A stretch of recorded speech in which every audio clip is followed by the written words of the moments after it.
Hey everyone, and welcome to SkillCapped. My name is Dr. Zora, and in today's video, we're going to go over how to peek like a pro and guarantee that you get the first shot in every single fight. Knowing how to peek properly is extremely important in Valorant, as it can make the difference between being prepared to hit your shots or being surprised and easily one-tapped by the enemy. We're going to be reviewing concepts such as angle advantage, how to swing at enemies, and how to have amazing crosshair placement. By putting these pieces together on an advanced level, you'll be well on your way to hitting insane peaks and instantly destroying your enemies. With that being said, let's get into the video.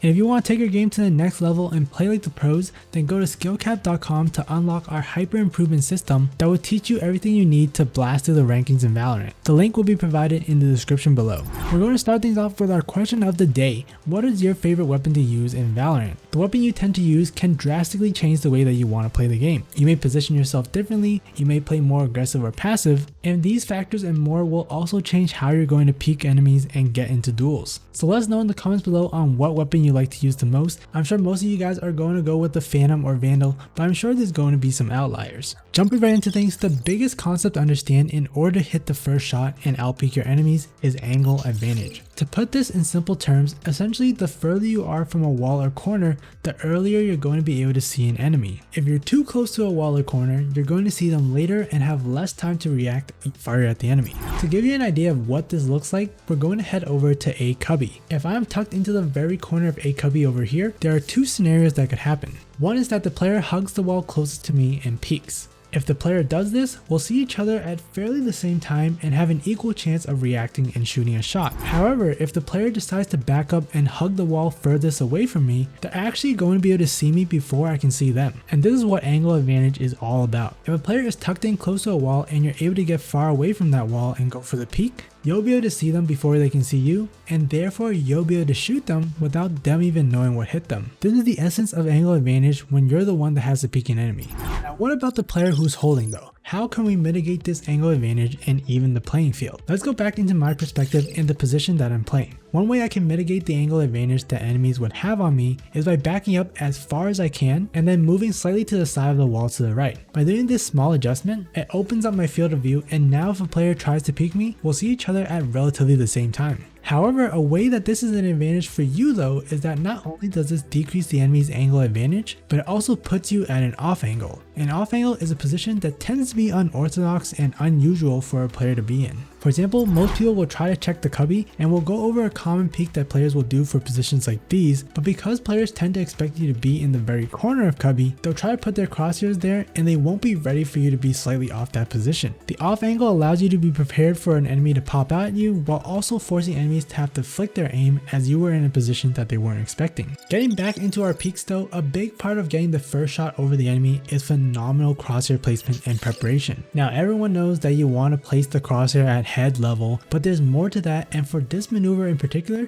you need to know the common positions that players like to play. Specifically, when you're going for peeks, you want to place your crosshair in a manner where if you were to swing out at a position that you anticipate someone to be in, your crosshair will be perfectly placed at that player's location. To give a few examples, a common position someone will be in is in U-Haul. If you want to peek this position as an attacker, you want to actually place your crosshair at the wall such that once you swing to the left and peek, your crosshair is going to be right on the enemy's head. With this preparation, all you have to do is react and shoot, and the enemy is going to be dead. If you know an enemy is there, you can also pre-fire it using the same technique, but instead of looking to see if an enemy is present, you're going to shoot right away without any hesitation after peeking. This can be a risky move to do based on your strategy, as it does reveal your location. However, the payoff can be huge, especially if you notice that a player has been playing the same spot for multiple rounds in a row, then a pre-fire will be very effective against them. You should use this essentially for every common position that players will play. Continuing through A short, we would check U-Haul and then run up to A short cubby to clear that out if needed, and from there, if we think someone's going to be heaven, we prepare our crosshair before peeking for that as well, and this is repeated until you clear the site and are ready to plant the spike.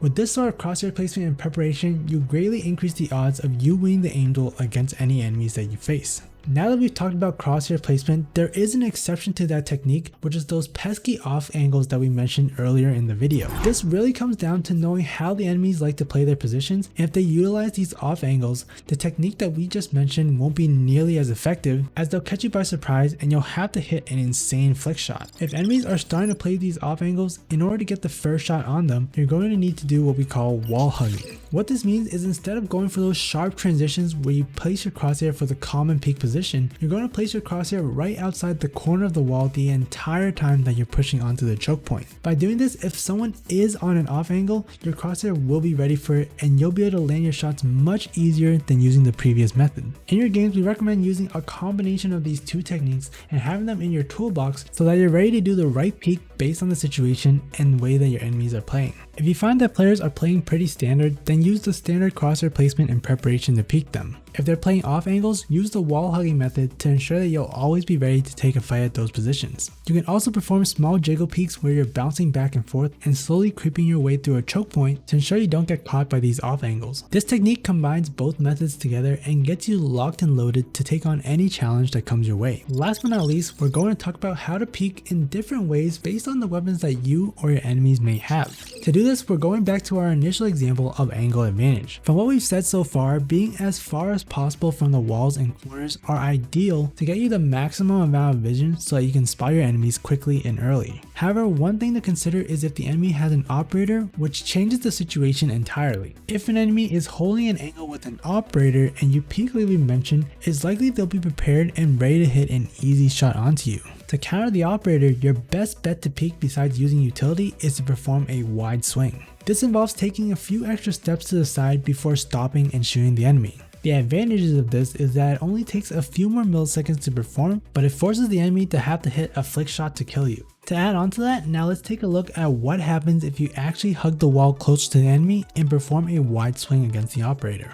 What ends up happening is the amount of distance that the enemy has to flick their crosshair dramatically increases versus if you wide swung from further away. Because of this, it's actually advantageous to wide swing from closer up to force them to have to move their mouse further. They now have to perform a much more difficult shot and therefore have a higher chance of missing, in which you can then capitalize and take the kill. You can do this against rifles as well. It won't be nearly as effective as just being further back, however it can be a good way to switch things up and catch enemies off guard if you change the way that you're peeking them. Similarly with the operator, if you wide swing from closer range and perform it quickly, the enemy will still see you earlier, however they have to hit a much higher skill shot, which mitigates how much angle advantage actually helps them out. Always keep this in mind during your games and peeks to ensure that you're mixing up your techniques to keep enemies guessing. Another scenario you may find yourself in is with a shotgun such as the Judge. The Judge tends to be fairly accurate when in mid-air, so when trying to peek a position, especially against an operator, we recommend actually jumping and then going for your shots. Again, this movement forces the enemies to have to flick over to you while you're prepared to smoothly aim and grab the kill.